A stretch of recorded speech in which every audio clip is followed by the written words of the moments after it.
inclusive dentro del gobierno nacional a las instituciones sindicales que piensan que es un aparato capitalista, y así con este cuento nos han tenido toda la vida. Obligamos entonces a instalar una mesa de Guayana Socialista, obligamos eso. ¿Quién es el sindicato? Y cuando hablo de sindicato yo no me refiero al de Alcalde en particular. Ahí participó el Benalum, el Decidor, el Bauxilú, Carbonorca, todas las empresas básicas, incluyendo ferroviarias. Participamos de esa acción, obligamos a esto, se crea un instante en donde los trabajadores por primera vez son tomados en serio, los trabajadores de las empresas básicas, para la opinión de cómo íbamos a recuperar nuestra planta.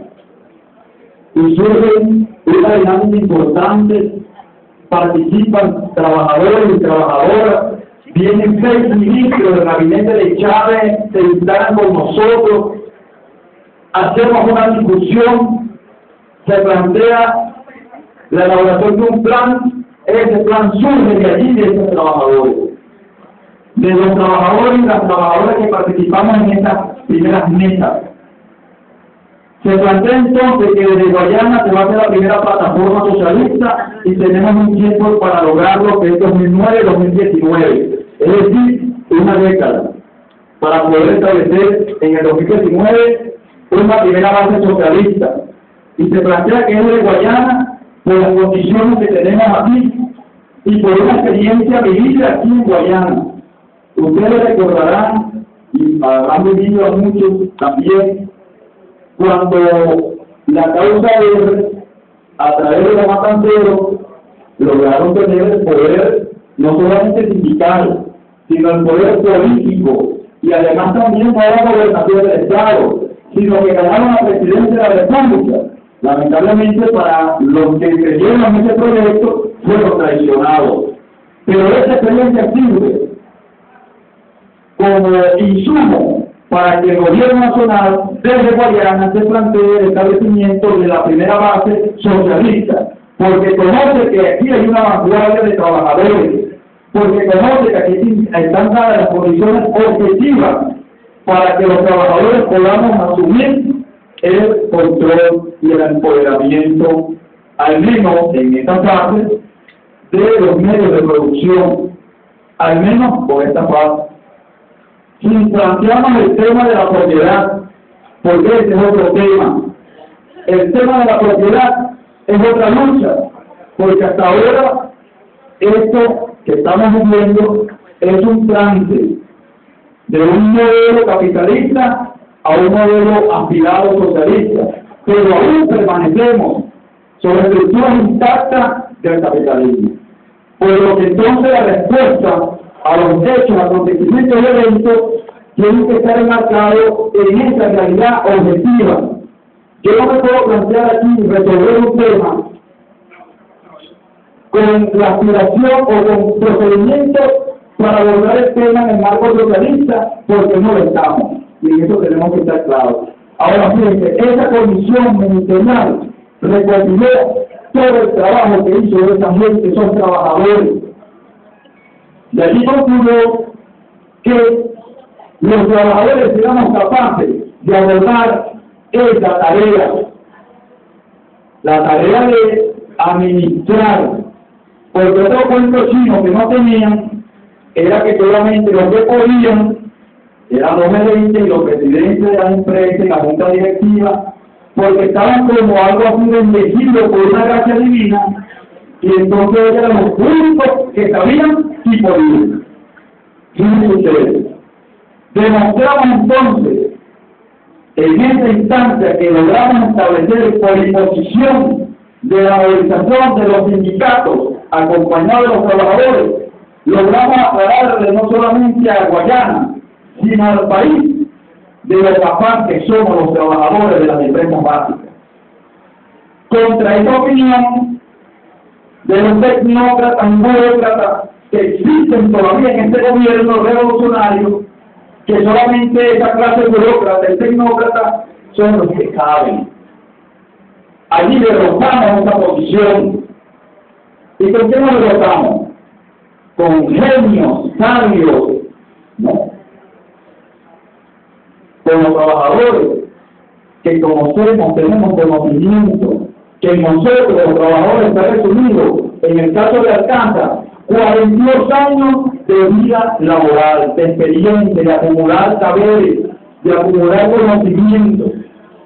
Entonces derrotamos esta posición. Primera derrota que sufre la clase burocrática tecnócrata de la revolución.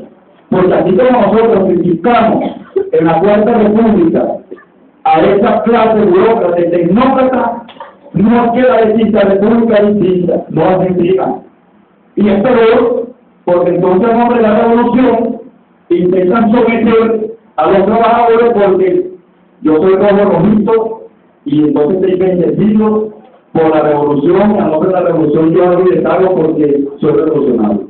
Bueno, a esa clase le propinamos una derrota cuando el presidente Chávez manda esa comisión ministerial y con los trabajadores elaboramos cómo vamos a salir de la crisis de las empresas básicas.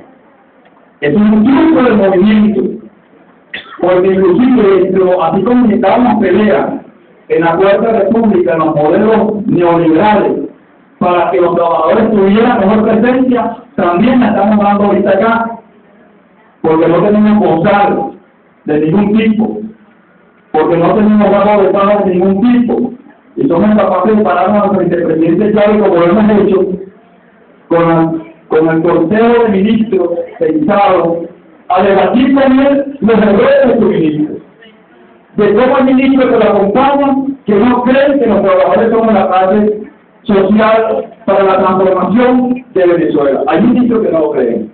Y contra eso nosotros hemos ido. A nosotros nos ha tocado confrontar esa política de algunos de esos ministros, delante de Chávez, de un que hemos tenido discusiones con el presidente en esta dirección, porque estamos más que convencidos que con la clase trabajadora es que es posible que el Venezuela avance hacia otras instancias y hacia otras visiones. Si continúa la actual composición política de este proceso revolucionario, créanme que muy lejos va a estar el socialismo en Venezuela. Ahorita el empoderamiento de la revolución no lo tenemos los trabajadores, no nos tenemos engaño. Quien está empoderado en este proceso revolucionario son otros sectores que igual son revolucionarios, pero ven la revolución a través de otro lente y de otro color, no bajo las premisas del movimiento de trabajadores. Revisemos, por ejemplo, la Revolución de Octubre, Callao. La Revolución de Octubre nos da una enseñanza. Y aquí cuando voy a traer un tema que era de la convocatoria de la reunión. La Revolución de Octubre, fíjense, allí participa un conjunto de personas, los políticos, los militares de aquella época, aliados al proceso, los trabajadores como pilar fundamental. En esta revolución de octubre de 1917 estaban peleando no contra un presidente, sino contra un sistema. Era un sistema. Allí había como que es un rey, exacto. Se estaba peleando contra el zarismo, así como los reyes de España, el conde, ese tipo nobiliario. Existía más de eso, no había sino eso. Y contra eso es que nos organizamos los trabajadores de aquella época para pelear contra eso, porque no había derechos sociales, derechos humanos, no había nada absolutamente.